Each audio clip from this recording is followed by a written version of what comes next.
It's Tom Dillon, the Lifetime Liberal, and today is Thursday, April 21st, 2016.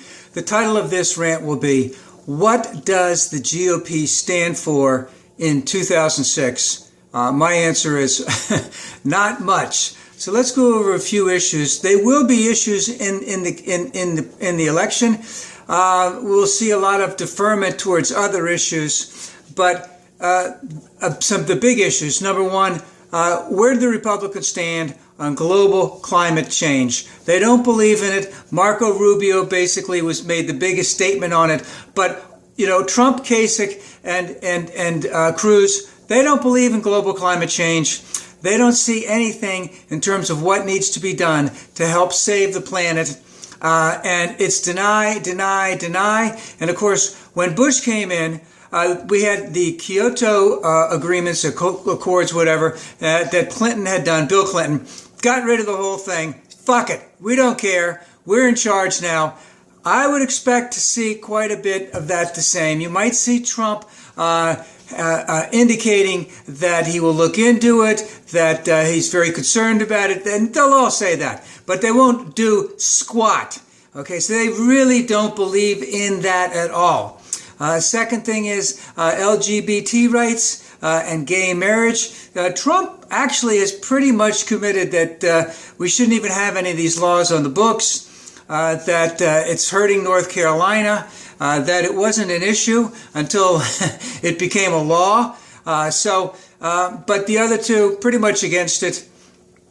And we will continue to see this war on gay marriage, on LGBT rights, in terms of gay marriage, not the gay marriage itself, but other things like whether or not gay people can adopt children, all of that stuff. Because just like what happened after the civil rights movement, we thought it was all well and done, we're going to move ahead. No, many areas all across the country still have these archaic laws. The same thing will be true for gay and LGBT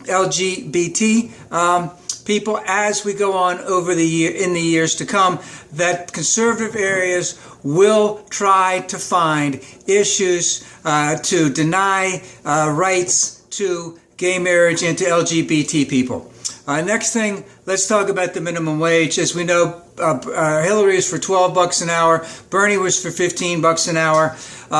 Haven't heard squadoosh from any of them outside of it. Really doesn't need to be raised. Let the market make the rates. Well, the market is using that to hold the rates back because that's the most that it was. I think that was from 2007 when the House and Senate went in Democratic hands, and Bush go ahead and did it. And I think it was 10 years before that they had the raise in the minimum wage for that. The minimum wage should be raised, and then it should be tied to inflation, but it should be raised to a level that would be equivalent to what it was when I was, let's say, 16, and I was making $1.55 an hour. I think that I've read on many occasions that was the equivalent of $12 to $14 an hour in today's terms. That should be raised. I'm not saying it's going to be raised to that extent, but and it should be tied to inflation. The next thing, comprehensive immigration reform. Well, we know Trump wants to build a wall. It'll be a beautiful wall. The Taj Mahal is what we'll call it, the Taj Mahal. Maybe they'll have, maybe since he's for LGBT rights, maybe they'll have separate bathrooms for LGBT people on the other side of the wall in Mexico, so that they won't be discriminated against as they're trying to scale the wall as they're coming across the United States. The wall will take 10 years to build, a long time to build. All the bullshit that he's saying, it's not going to happen. But he did say today on the Today Show, he again clearly indicated that all people from Central and South America must go back to their home country before they can come back. He says he's going to make it real easy, but that's not going to be real easy. As I'd like to point out, if it's a Republican that comes into office and they say that all illegal immigrants need to go back to their home country before they go back, they'll probably appoint an outside company to do it. And of course, it'll be in their best interest to delay these people from coming back in so that they can continue to suck money off the government, because that's how it goes. But they're not in favor of comprehensive immigration reform. Again, they always want to move the yard posts. They always want to move the goalposts. Let's build a wall first, and then we got to do something else, and we can send everybody back. So they don't want anything to happen till the 22nd century. So that's just the way they feel. They'll couch it in freedom. They'll couch it in law. They'll couch it in lawlessness. They'll couch it in paying your dues and all of that other kind of stuff. But we need to get all of these people out of the shadow. We need to do it sooner rather than later. There are many, many things that can be done to do this without building a wall and without sending them back. The next thing I'd like to mention is taxes, which we always love to talk about. Now, the Republicans don't want to increase taxes on anyone except for the middle class and those below the middle class. They don't want to increase taxes on the wealthy. They don't want to increase taxes on the corporations. As we know that corporations and the rich, let's just say, can find many, many easy ways to sidestep those taxes and to park that money overseas, to park it into safe havens, which the average person can't. So in essence, they've been stealing about $100 billion plus from the U.S. government that would have gone into better health care, that would have gone into early childhood education, that would have gone into free college tuition for the first 2 years at a community college for young students. All of these types of things would have been available if corporations and the wealthy had paid their fair share. And they're not paying their fair share.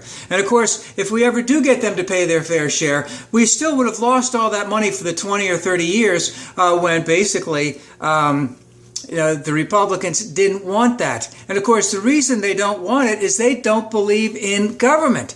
They want government to fail, so they come in. They say they're gonna bring order, bring. How do I want to say it? Break things up, make things work. And of course, they want to make things work in the sense that they don't want to make them work and say that there's nothing that can be done because government is corrupt and you can't do anything because it's just a terrible situation. So we got to get rid of it. We got to get it all to the private sector.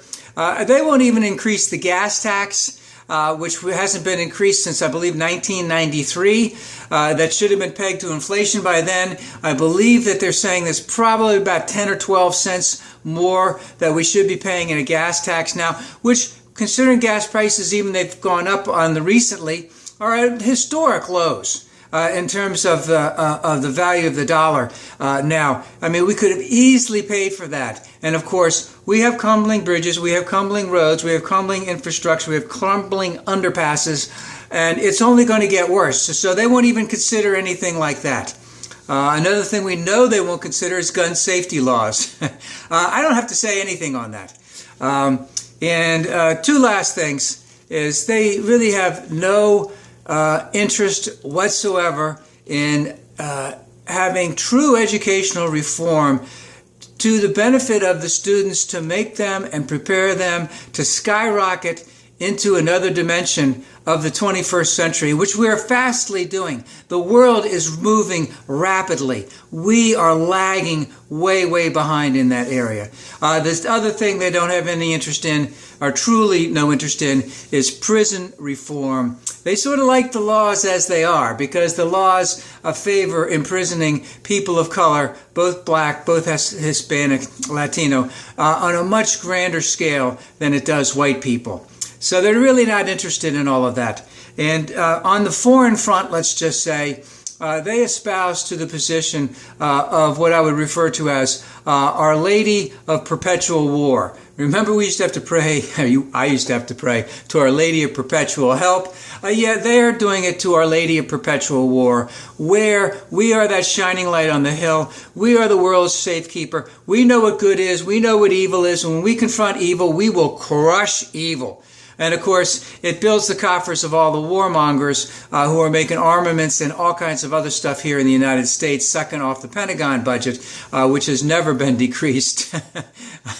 Maybe never will be decreased. So as I look at what's going on, and of course, what's going to happen is Cruz, Trump, Kasich, whatever they say, they'll couch all of this stuff in freedom. They'll couch all this stuff in law. They'll couch all this in indicating that they want to increase jobs. They want to they want the market to increase jobs. They want the market to increase minimum wage. They want the market to take care of global climate change. They still want to control women's bodies, and they still want to control the